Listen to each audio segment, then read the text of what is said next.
Alright guys, as mentioned in the CET 2016 brochure, CET 2016 this year will have 4 sections. Okay, the paper will be divided into 4 areas: LR, abstract, verbal and quant and DI. Okay, so I'll quickly go through these 4 sections of the first mock that we have, okay, on our website numbers.com.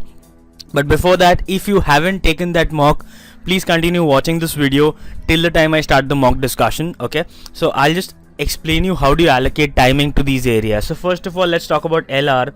If you want to start with LR, or whenever you do the LR section, make sure you give around 50 to 55 minutes to this area. I'll talk about which areas, which sections in specific, to give how much time, as in 5 questions, and how many minutes to be allocated to those questions. I'll be talking about that in detail in a while. Going further, in abstract reasoning, I think you should give 25 minutes to these 25 questions. That makes more justice to it, because visual reasoning is supposed to be the most difficult area when it comes to it's kind of abstruse. Okay, when it comes to comprehension part, it's slightly twisted when the abstract reasoning area. All right, verbal reasoning and quant. Now, if you've given 75 minutes here, please make sure that you keep checking the timer again and again. 75 minutes should be given to this. Okay, so while you practice, you can keep checking the timer, so that by the time you reach the actual CET date, okay, the 13th and the 12th of March, you are pretty sure that you'll be able to cope up with these 2 areas in 75 minutes. Okay, and verbal area, you can give around 30 to 35 minutes depending on how strong or weak you are.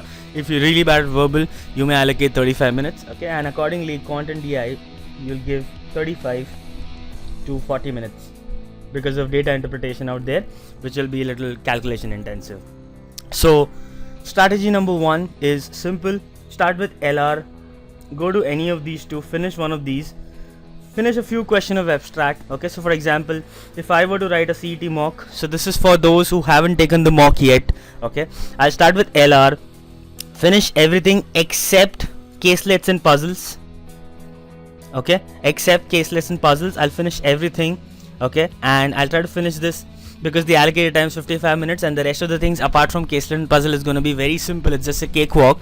I'm going to try to finish this in 30 to 35 minutes, so that I can keep my 20 to 25 minutes allocated to these 2 sections, these 2 areas, which will come for around 15 to 20 marks. Alright, and then I'll move quickly to quant. Okay, because quant being my strong area, so you can determine your strong area, be it quant, DI or maybe verbal. You can move to that area accordingly and try to solve maximum number of questions. So for example, in quant, I'd probably give a shot to around 40 questions, leaving some 10 DI questions, and this I'll try to finish in 25 minutes. Okay, so you may go ahead and do this. Then I'll go to verbal ability. Okay, and I'll try to finish the grammar part, which will come for around 30-35 questions, leaving the RCs and the PJs aside. Okay, it may then come for 25 to 30 marks, and I'll try to finish this area in again 20 minutes, because this is grammar, so I either know the answer or I don't know the answer, because it's very straightforward. There's basic rules that you have to use in grammar. We'll talk about that when we discuss the mock. Okay, and then I will quickly move to LR again, finish the caselets and puzzles. I'll move to abstract reasoning, try to finish 5 to 10 questions. Okay, keep in mind, do not do all 25 questions of abstract reasoning at a go. Okay, try to finish abstract reasoning in shots. I'd say 3 shots of, let's say, a 10 and 5 questions should suffice. Okay, so you can do in one shot, you can do 10 questions, in the other one 10, in the last one 5, or whatever. You can start with 5, go 10. Okay, and 3 shots is my recommendation. You may go for 5 shots of 5 questions each, not a problem at all. Okay, but make sure that you keep the timer in place, and rest all will be taken care of. Alright, let's move ahead then. Okay, this is how you're and what you do, this is like the round 1 of the entire mock. In round 2, what you'll do is you'll try to finish puzzles and caselets in the first area. Okay, you'll do DI and RCs in the verbal and quant area. Okay, and you can keep abstract reasoning. You can keep switching between abstract reasoning. For example, you can do 1 puzzle and come back to abstract. You can do 1 DI caselet, come back to abstract, etc, etc, whatever you wish. This is one of the strategies. We'll discuss more strategies as we move ahead with this series of videos on mock discussion. So we're going to discuss the first mock today. So people who haven't taken the first mock, you may please pause this video here or stop this video here and go ahead, write the first mock, and we'll continue with the discussion in and we'll continue with the discussion further. Alright guys, as I mentioned the timings earlier in the mock, that logical reasoning, abstract, verbal and quant. So let's go to quant and try to solve this in around 35 minutes and let's see how this works. So what I've done is, the mock is right in front of you, so you can see all the 50 questions one after the other. You can either click on the right hand side here to access those questions, or you may just click on the question and just keep saving next, or maybe mark for review, and accordingly you can go ahead. So what I've done is, since this is a portal and I cannot use my digitizer here, so I've just made this PDF. The entire mock has been converted. So let's talk about quant and DI. So let's look at the questions. So what we'll do is, in the first round, keep in mind when you're solving the quant section, you can still do in 2 rounds. First round we'll solve all the questions of quant, because they'll be the one-liners and very straightforward ones, and the second round will touch some DI concepts, okay, and go ahead and solve that. Alright, so let's look at that one by one and how does it exactly go. So let's start with the first round. Let's do the quant area. So if we talk about quant, okay, let's look at the first question itself. Now the first question is percentage. The question is, 2 students appeared at an exam, one secured 9 marks more than the other. His marks were 56% of the sum of marks. The marks obtained by them are. Alright, so now the student who got higher marks is 56% of total. So obviously the student who got lower marks will be 44% of the total, because that's 2 students compared. Okay, so 56 and 44, which means the difference of their marks is 12% of total. Keep in mind the difference in percent can be equated to difference in value. The difference in their marks is given as 9 marks. So 12% of total is 9. So total is 75. You have to find out 2 numbers that differ by 9 and add to 75, and clearly 42 and 33 option B suits the best, and that is the answer. Alright, so simple as that. Difference of the percentage values, because the first student gets 56% of the total of these two, the second student will get 44% of the total of these two. Right, that's pretty simple. Let's look at the second question. A shopkeeper purchased 200 bulbs for 10 each. 5 bulbs were fused and had to be thrown away. So purchase price is 210 each. Okay, keep in mind you always write cost price in the denominator. If you go through my profit and loss basic videos on YouTube or on my website, you'll understand this in detail. Okay, because we directly compare profit and loss, or SP and CP. Okay, we try to find percent profit, percent loss by fractions and not by differences. Alright, remaining were sold for 12 each. So 5 were fused, so 195 left, and the rest were sold for 12 each. So this is 40 into 5, this is 39 into 5, and then you can further calculate. This is 6 and this is 5. If you go calculating this exactly comes down to 17%, and that's the answer, 17%. Because obviously you have to find out how much more or less is it, okay, on 200, because the denominator is now 200, and accordingly you can find the value. Alright, next, the shopkeeper cheats both his customer and the wholesaler. This is the dishonest shopkeeper type. Okay, the customer gives 20% less as promised. The wholesaler takes more than 10% more than he promised. So basically, if he wishes to take 100, to the shopkeeper he tells, I'm taking 100, but takes 110 from the shopkeeper. Okay, rather I would say the wholesaler, because the shopkeeper is doing this. So wholesaler, so what he tells the wholesaler is, I want 100 but takes away 110, and to the customer, when the customer says he wants 100, he gives only 80, which means, keep in mind profit and loss, as you can notice on my Facebook profile picture as well. Profit is the son of SP and CP. It is realized on SP, calculated on CP. Okay, so you realize when you sell. So what happens is, you are selling only 80 for every consignment of 110 you take. So you're making 30 for yourself on selling 80, which means your profit percent is 37.5. So none of these is the answer. Alright, next question. Some articles are bought for 6 for 5, sold for 5 for 6. So now in article cases, try to equate the articles. How can I make these 2 articles same? This is 6 here and 5 here. So I'll try to make both of them as 30. I'll multiply by 5 across. So I have 30 articles for rupees 25. This is my cost price, and then I have 30 articles for rupees 36, because I have to multiply this by 6, so both ways by 6. That's my selling price. So since the article is same, now article is not a concern. You have the cost price, you have the selling price. You make a profit of 11 rupees on 25 rupees, which is your cost price, because it is calculated on CP, and that's the answer, 44% gain. Alright, simple as that. Now let's talk about the fifth question, the average. If you notice carefully, we're solving this really percent, average and ratios. These three are the most important thing in DI. Keep that in mind. Interconverting chart, of course. Alright, so these three chapters, percentage, okay, averages and comparing ratios. You must know these three if you want to crack CET. Trust me, if you know these three things, you can crack CET like in a matter of around 10 minutes, 15 minutes for all four sides. Okay, have a look at this. So now instruction, the following table shows installed capacity. You can see the installed capacity here and the production. You can see production here on various years, 12, 13, 14. Okay, numbers are shown in 1000 units. That doesn't matter unless we have a data question. Alright, now capacity utilization, they say, is product upon installed capacity. And the first question, it is 10th one, is slightly up here. Which of the following shows consistent increase in capacity utilization? Now let's compare this quickly. Okay, we have to find out constant increase. Capacity utilization is production upon capacity. So let's start with trucks. I write down the numbers for trucks. You're not supposed to do this in the exam. You're just supposed to do this orally. For the first time, since you're doing this the first time, I'm teaching you. It is 4556 for the first case. And then we have 4762, and then lastly we have 5165. Now the question is whether it's a consistent increase or not. Now if you notice carefully, this must be some value. We don't have to calculate that as such. This got incremented by 6, this got incremented only by 2.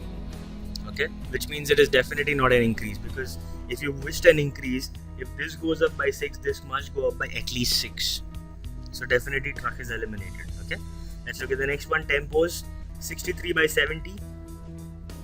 Okay, first case. Second case of tempos is 63.5 by, I'm writing it purposely because it's very new, it's just 5 increase, 72.5. Okay, and the last one we have 64.5, 75, 64.5 and 75. Okay, again, the increase here is just 0.5, increase here is higher, the denominator went up higher, so there's no consistency. So tempo is gone again.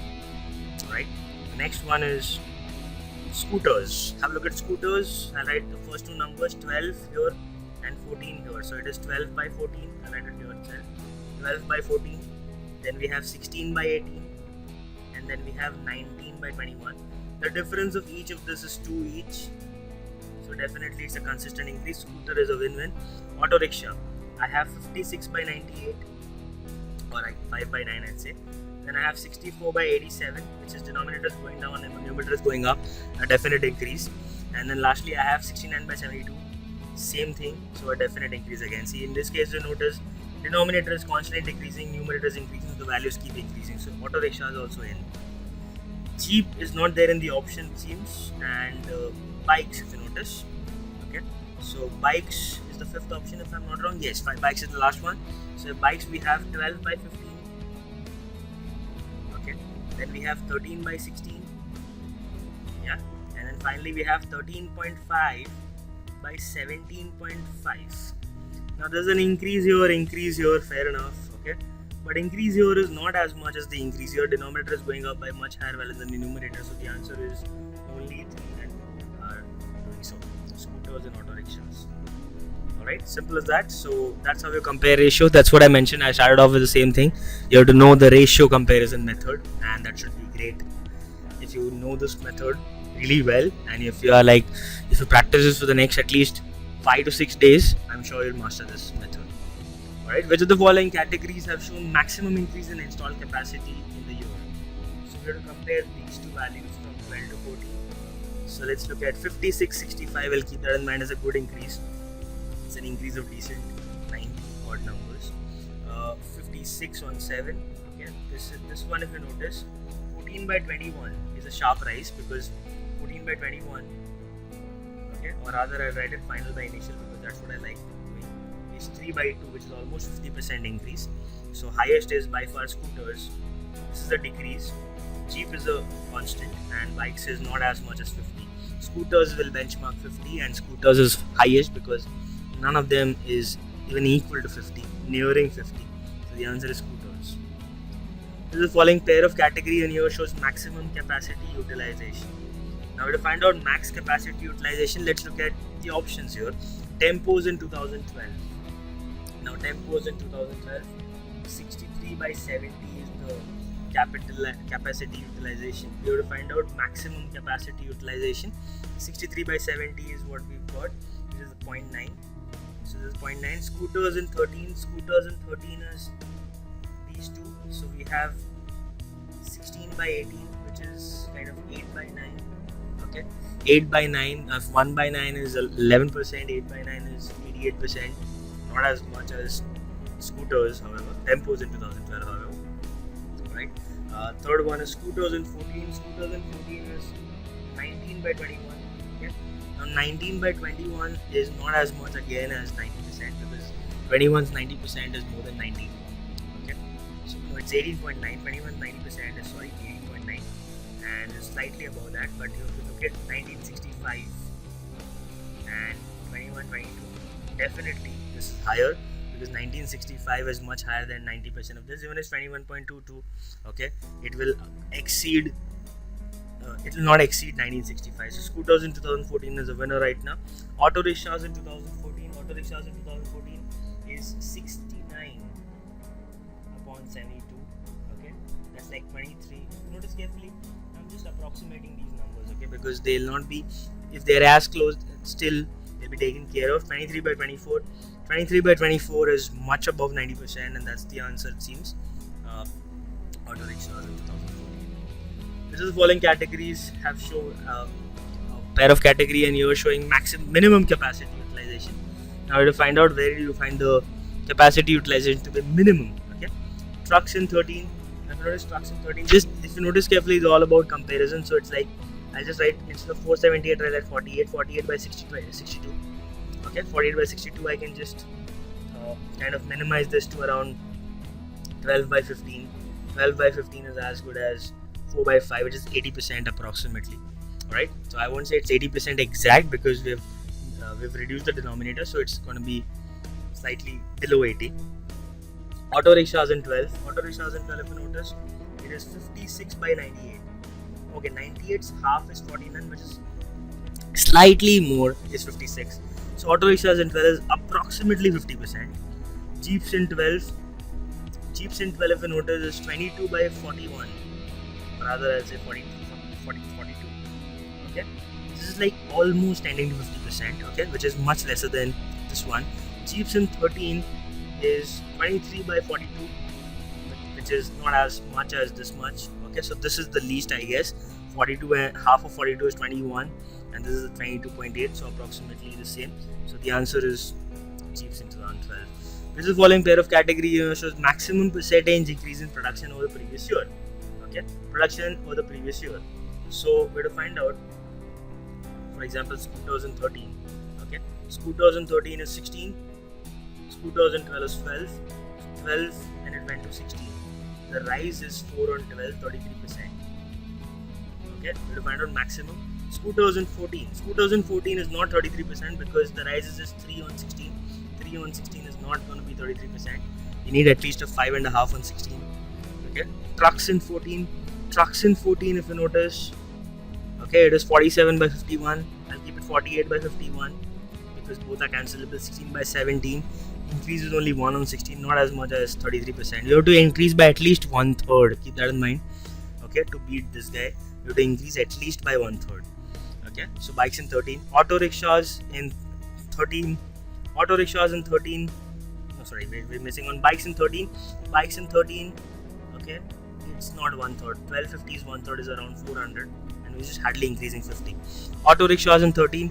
Auto rickshaws in 13 is 64, and this 56. 1/3 of 56 will be around 180 or something, and the rise is not as much. So the answer is scooters in 13.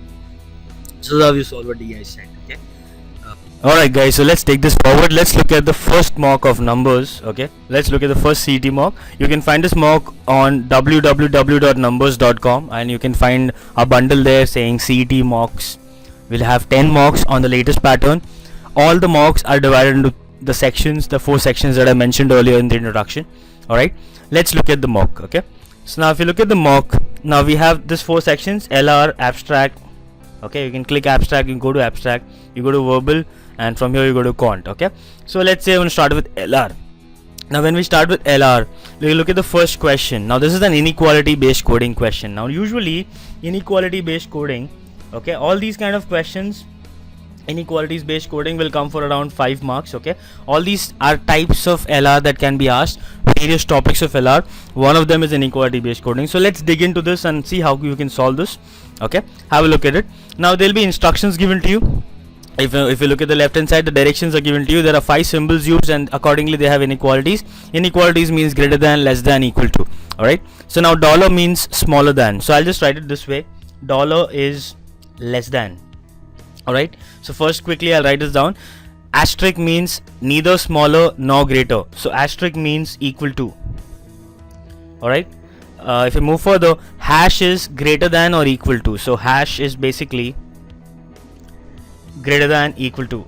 Alright, the next is percentage is greater than. Percentage is greater than. Keep in mind I'm teaching you, so I may take a little more time than usual, but you should do this really fast. Okay, and copyright symbol means either smaller or equal to, so copyright means less than, equal to. Okay, and now you'll be given some elements, some questions on the right hand side, and you have to conclude whether only one is true. The conclusions are mentioned here, by the way, 1 and 2. Okay, so you have to mention whether 1 is true, 2 is true, or both are true, etc. The instructions accordingly are given here. A, if only 1 is true; B is only 2 is true; C is, usually this remains the same, so you don't have to worry much about it. Alright, because you as you practice, let's say around 10 marks that we have in our own test series, you can actually finish it off. You can understand that A is always going to be 1 is true, 2 B is always going to be, so we can just glance it and you get to know everything. Okay, so you don't waste time in reading the options or the instructions. Okay, and look at the statement here. It's given $B asterisk C percent D. So I'll write down $B. You don't have to write this down, by the way, I'm just writing it so teach you guys. Asterisk C percent D. Okay, so I'll have to merge this up. So $B is A less than B, asterisk is equal to C, and percent D is more than D. Now keep in mind, these are called fixed signs, these are called flexible signs. Okay, these 3. Okay, now when you have two opposite signs, two opposite fixed signs, you cannot draw a conclusion between A and D, because you have 2 different signs out there. Once you have a sign like this and this way, or maybe this and this way, you cannot draw conclusions between the element out here and element out here. That's one of the basic nuance of this kind of an area. Alright, but still there's a question further, and it's given A percent E. Okay, now A percent E. A percent E. Percent means A more than E, so I write it this way: A is more than E. Alright, so A is more than E, so it's gonna be this way: E is less than A. Alright, so we have to merge everything, and B copyright F. Now B copyright F, so I'll write it this way: everything together: E less than A is less than B, copyright means less than equal to, so B is less than equal to F. Okay, B is also equal to C, so I may write it here: B is equal to C and C is more than D. Now let's look at everything together. This is like a combined thing all together. Let's look at the conclusion. The first conclusion is $F. Now between E and F I can definitely make a conclusion, because if you look at the signs, they are all going in sync, they are all in the same direction. So the conclusion, that first conclusion given to us, is $F. Now what does dollar mean? E less than F. Now if you notice, E is less than A. Okay, A is less than B, so definitely E is less than F. So first one is definitely true. Alright, F percent D. Now percent means greater than, F is greater than D. Now if you look at just this one, I'll just say B is equal to C, F is more than equal to B, and C is more than D. Okay, and the conclusion required is F percent D, which means F is more than D. Okay, now look at it. Can F be more than D? Yes, definitely, because C is more than D, B is equal to C, and F is more than B or equal to B, irrespective of it's more than or equal to B. Since B is equal to C and C is more than D, F is definitely more than D, and that's why the answer is both the conclusions follow, which is option E. Alright, so if we go ahead and solve the next one, okay, same thing given to you. Okay, you can try this out by yourself, not a big deal again. Okay, you have to just merge everything together. Let me solve another one for you. G, let's look at the third question. G hash H. So I have G hash H, alright, and then I have H percent I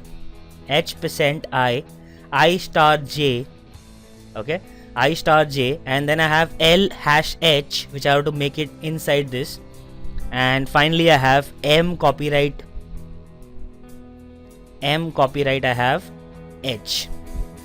Alright, so I'll put all of this together. Now what does hash mean? Hash is more than equal to, so I write it this way, G is more than equal to H. Okay, now here again I have L is more than equal to H, so I write it this way, L is also more than equal to H. But if you can't say anything about G and L, by the way, keep that in mind. Okay, now I have H percent I. Now what is percent? H is more than I. And then I have I asterisk J. What is asterisk equal to? So I is equal to J. Okay, and then I have L is more than equal to H that I've written, and M copyright H. Copyright means less than equal to H, which means H is more than equal to M. So I'll write it this way here, H is more than equal to M. Okay, so kind of combining everything together, let's look at the conclusions. The first conclusion is L copyright G. L copyright G means L is less than equal to G. As I mentioned, you cannot conclude anything between G and L, so keep that in mind. Once you make this combination, you have to understand what all you can't make a conclusions about. So G and L can't be concluded. So once I see an option in G and L like this, I'll straight away eliminate it. I say it cannot be concluded. And I have M copyright L. Now can you have anything between M and L? Yes, certainly. Okay, so if I have M copyright L, what is copyright? M is more than equal to L. Okay, M is more than equal to L is what is M copyright L all about. Okay, sorry, M is less than equal to L. Copyright is less than equal to, I'm so sorry for that. M is less than equal to L. So now if you notice, H is more than equal to M and L is more than equal to H. So if I say something like this, it's going to be this way, which means definitely the second conclusion holds true, that L is more than equal to M, because even if M is equal to H, L is more than equal to H, which means L is more than equal to M. And that's how this works. So option B, which means only 2 is true. Okay, so you can try inequality based reasoning in the same manner, all 5 of them. Okay, and let's go ahead. Now this is something called as cause effect. Now see, LR totally, in your section of LR you have two things. One is basically the logical part, the common sense reasoning, and obviously the other one will be the verbal reasoning part. Verbal reasoning will have assumptions, cause effect, okay, arguments, conclusions, assertion, reason, etc. Okay, let's look at this, and syllogisms obviously. Okay, now what is cause effect? Keep in mind, cause is nothing but the reason. Effect, okay, is the outcome. So if you say one of them is the cause and the other is the effect, this must be a direct outcome of this. Okay, so for example, if you didn't do well in CAT, NMAT, SNAP, etc., okay, is it necessary that you will write CET, how you wrote CET? Is it necessary this is the cause, this is the effect? Not necessary. You may have to write CET just like that, or you want to aim for JBIMS, that's why you're writing. These exams might not have mattered to you when you were attempting these exams. Okay, so it should be like a direct effect of that cause. So what happened is, you met with an accident, okay, and your friend took you to the hospital. Okay, so this is the cause, this is the effect. Straight away you fell ill, you had to be taken to the hospital. So cause, effect, it's as simple as this. Okay, however here this is not the cause and this not be the direct effect out here. Okay, this is the reasoning behind, by the way. Okay, let's look at the examples. You'll get to know in a very clearer manner. Have a look at this. The country's fiscal deficit has widened over the year. Okay, so the country's fiscal deficit, now given the fiscal deficit, so don't worry if you don't know the definition. Fiscal deficit is the difference between country's expenditure and revenue. Okay, now because fiscal deficit has widened, okay, government has decided to increase tax rates owing to the limitation of reduction of country's expenditure.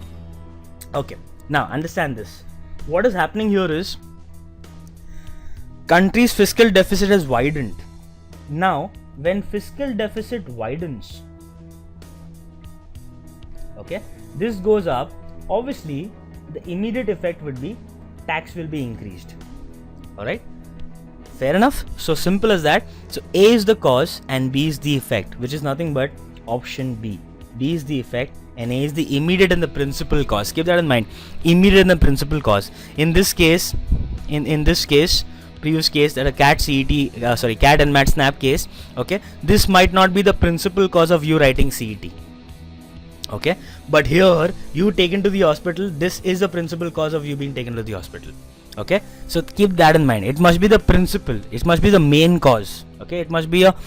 Alright guys, let's look at the most important area of CET, abstract reasoning, which will come for 25 questions, which means 25 marks. You need to pay a lot of attention to this area if you want to crack the CET and at least get an admission at something like a JBIMS or SimSir. Okay, keep that in mind. Okay, you got to score a 25 on 25 if you want a JBIMS, and if you want to compromise on something like a Sidnum, at least a score of 20 to 21 would be apt. Alright, now let's look at how do you exactly go about this section, which is called abstract reasoning. Okay, now when I say abstract reasoning, okay, we're talking about a lot of things here. Okay, we're talking about something like a macro level study of a figure and a micro level study of a figure. Okay, we're talking about elements. Okay, we need to pay attention on the elements, we need to pay attention on the logic. Okay, we need to pay attention on a couple of logic, like there's 1-1-1 logic, there's 1-2-1-2 logic. I'll explain that to you if we have some questions in the first mock, which is right now we're discussing.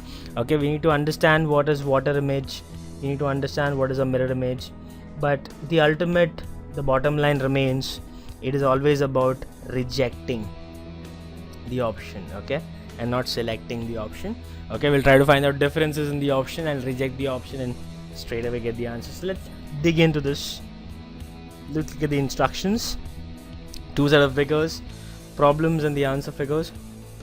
These 4-5 form a series. Okay, if the figures continue to change the same order, what should be the next figure? So they're asking for the next figure. Okay, now look at the macro level of the figure, which means you can look at this in a star. Okay, there's a shaded circle in it, nothing here, empty circle, empty circle, so it must be empty. Straight away option C is eliminated. This is what I'm talking about, rejecting. Okay, you eliminate the options and select the remaining option. Now that's it, nothing more to do with the inner figure. Now we have to do something about the outer square, the big square and the small square. Let's look at the big square. Now it's on the top right, and I'll say top right is shaded, goes one step down here, top left is shaded, goes one step on the left here, top right again, one step up here, top left, one step on the right, top right, one step below, top left. So top left will be shaded, so this is eliminated, this is eliminated, this is eliminated. That's the answer, option E. So just by looking at two features of the entire figure, we could figure out, or we could zero down to option E. Alright, one was positioning, one was shading, and that's the answer, option E. Let's look at the next one. Now again the arrows. Okay, now look at the arrows. These three are one unit, and this one is alone. So let's look at the alone one first. It is showing left, that goes right, then left, so has to be left. So option C and option A are eliminated. We're left with B, D and E.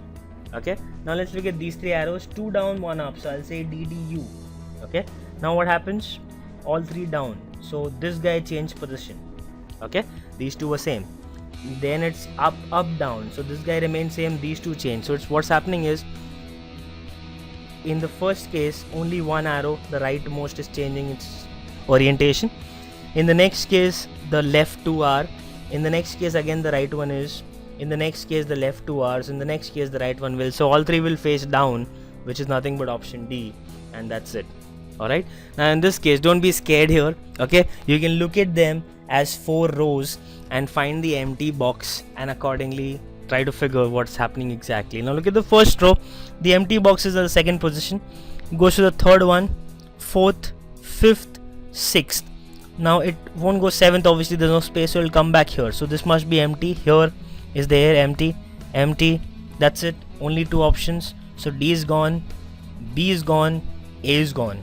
We're left with only C and E. Now what we'll do is we'll try to find a difference between C and D. Now second row itself has a difference, E is blank at the end and C is blank in the second position. Like, so let's look at the second row, what is happening. Now in this case the blank space moves one step left, again left, and it goes first, must be second, so the answer is C. Alright, that's how we study it, and that's how this is done. Let's go ahead, fourth question. Now let's look at first and the second figure. Let's look at what the logic here is. Now this will have some logic, okay, this will have some kind of orientation here. Let's look at it. So if you notice, these two are interchanging, and then these three are moving in in a clockwise direction. So 7 goes in the center, greater than goes here, and 0 comes here, so it's going this way.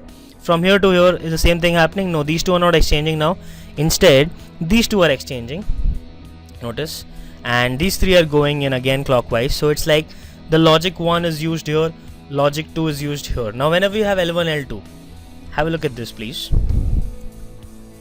Okay, there are 5 figures. From here we have logic 1, from here we have logic 2, from here we'll again have logic 1, from here again have logic 2, from here we'll have logic 1, which means to find the answer, which is a 6th figure, we need logic 1. So we need not be worried about this logic at all. So whatever is happening between 2 and 3 is not my concern. Okay, I know that this will follow the same logic as the first figure followed, so these two will exchange, which is nothing but true in a lot of cases, and this will go clockwise. So 7 will go here, 7 must be on top right, 0 should be down, and X must be center. This is what it is like, and the exchange, so the answer is B. Alright, so this is called logic 1, logic 2. Keep in mind the logic, first logic was the left to exchange and clockwise orientation. The second logic was the right to exchange and again clockwise, but that's not my concern, the second one, because the second logic goes from 2 to 3, 4 to 5, 6 to 7. Okay, so if I had to find a 7th figure, I would have used logic 2, but 6th figure, I'll just stick to logic 1. Now again, let's look at two things here. Just flip by 180 degrees and made this, so 2 will definitely look like this and not the other two, so the answer is D. Simple as that. Alright, that's how this functions. Let's look at this now. So again, exactly what was happening from 1 to 2 should happen from 2 to 3 to 4. If you notice carefully, instead of going, just look at the shaded part. Now if you notice, in the first figure, this is a shading. I'll just draw a line. This portion is shaded. I won't shade it right now. Now if I move this line by 45 degrees, okay, it'll become this way, because I'm moving this line this way, so it comes straight, and that's what happens here. Okay, same goes here. If I move this line by 45 degrees, it will go exactly this way, which is nothing but this. And if I move this by 45 degrees anti-clockwise, it will go this way, which is this. And if I move this by 45 degree anti-clockwise, it will go this way, which is this. So all the shaded regions are moving by 45 degrees anti-clockwise. So if I move by 45 degree anti-clockwise, it will become this way shaded, okay, which is nothing but option D and B and A. So I'll eliminate C and E for now, and 45 anti-clockwise here is this, so the upper part is shaded. The upper part is shaded in D and A, and if I go 45 anti-clockwise here, the bottom part will be shaded, which is true in A, and that's the answer, A. Alright, simple and sweet. Have a look at this again. There are 4 elements here. This element in particular is kept on the top left, bottom left goes to top right, and is just flipped. It's flipped in the clockwise 90 degree, because if you notice, there is a shaded portion, and if I flip it by 90 degrees clockwise, this will become shaded, so it just dropped down by 90 degree again. So same goes for C. Sorry, not C, this 5. If I go 90 degree clockwise, okay, it look like this 5, not look like this 5, however. So the answer can be any one of A, B, C or D. Okay, so looking at the bottom left, we could eliminate one option. That's what the motive of visual reasoning should be. You must be able to eliminate as many options as possible. Alright, now look at this C in the middle. It is just flipped by 90 degree again. Now this will be flipped by 90 degree, which means this portion, the curvy one, will face the top, which is not the case in E, it is facing the bottom. And yes, the rest of the cases, not the case in A, because it's facing towards the left hand side must face towards the right. Okay, so any of these two is the answer. Have a look at this one, okay, or rather the third one. We've taken care of these two figures. Let's look at this 5 here. This 5 here the top bottom right is just like rotated by 90 degrees. Okay, rotated by 90 degrees, which means 4 rotated by 90 degrees will look like exactly this. Exactly like C and not like B, and that's why the answer is C. Alright guys, looking at the next section, which is the verbal area, verbal ability. Again, you'll have 50 questions here. Will be comprising of RCs. If you notice out here as well in our mocks, we have in the first one we have 2 RCs. So to start with the first RC, and then it goes to another RC. So what you can do in verbal as well, you can divide your entire rounds into the entire attempt into 2 rounds. Okay, in the first round, we'll finish all the grammar and sentence correction and vocabulary based questions, etc. Okay, so these things. In the second round, what we'll do is we'll try to finish RCs and parajumbles and critical reasoning if at all we have a question on critical reasoning. So simple as that. What we start with is grammar, sentence correction, vocabulary, fill in the blanks, close tests, etc. Okay, try to allocate around 20 minutes to this because it's not a big deal at all. It can do it really fast, and the remaining around 15 to 20, 25 whatever minutes you want to allocate, you can allocate them here according to the timings you've set. Okay, 20 minutes should be the maximum time allocated to a grammar area, and we can start here. Alright, look at the 11th question. Now this is a sentence correction to find which area has an error. Keep in mind, usually in sentence correction, the questions or the sentences are simple sentence, and the tenses are in the order past, present, future. So they start with the past, go to the present, and then ultimately turn the future. So you talk something about the past and then talk present and then ultimately take it to the future. Have a look at this. She informed me that she had been ill for some time, but she had hoped to get better. Now she'd informed you that she had been ill for some time, that's fine. But then she didn't had hope. She hoped to be fine, because had hope would make it past perfect, which is not true. Okay, she hopes, or rather she hoped to get better. Okay, simple as that. So the answer is option C as an error. It is important that every citizen to expect. Okay, it is important that every citizen to expects. Okay, it's not every citizen to expect, because it's a pronoun to be used instead of citizen. So it will be who expects to cast his vote. If you notice, it's been continued by a pronoun to cast his vote. Should take time to evaluate issues clearly. Fair enough. So the answer, the error is in part A. His dress was spotlessly clean. This is fine. It's an adverb used. Fair enough. And well made, but it was a kind of dress which the son of a poor man might have worn. I think there's no error here at all. It's perfectly crystal clear a sentence without no warning at all. Now without is a negative word, no is a negative word. You don't use two negatives together. It'll make it affirmative. So without any warning at all. Okay, so the answer, the error is in part A.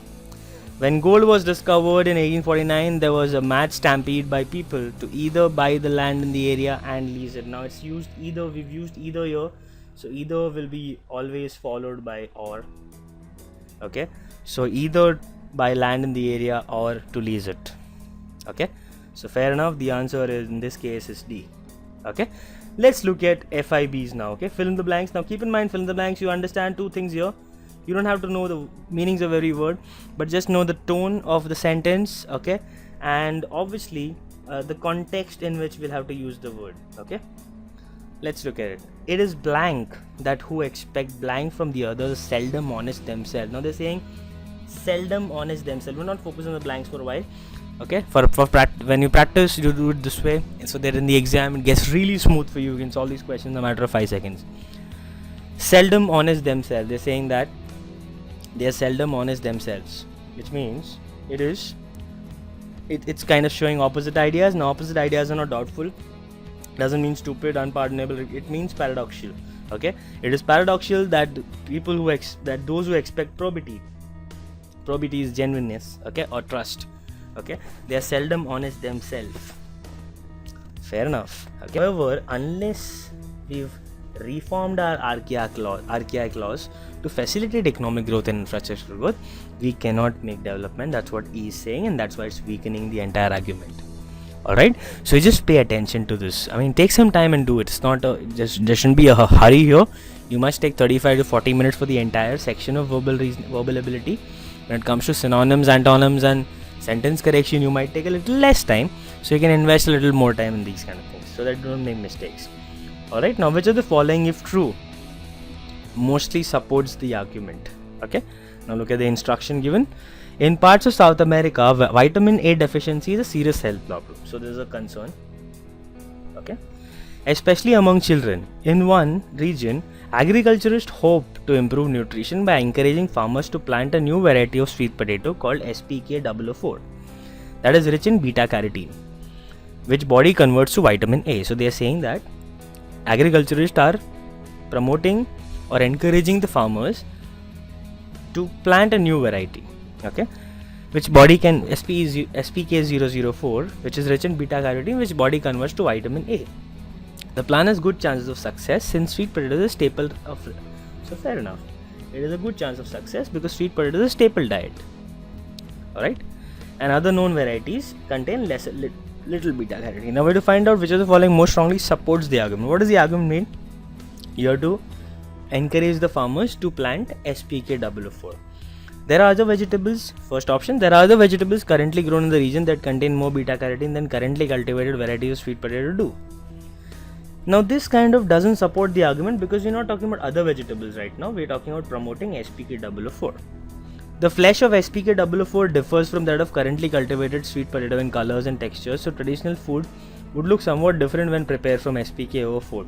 This is kind of weakening it. Alright, we're not talking about that.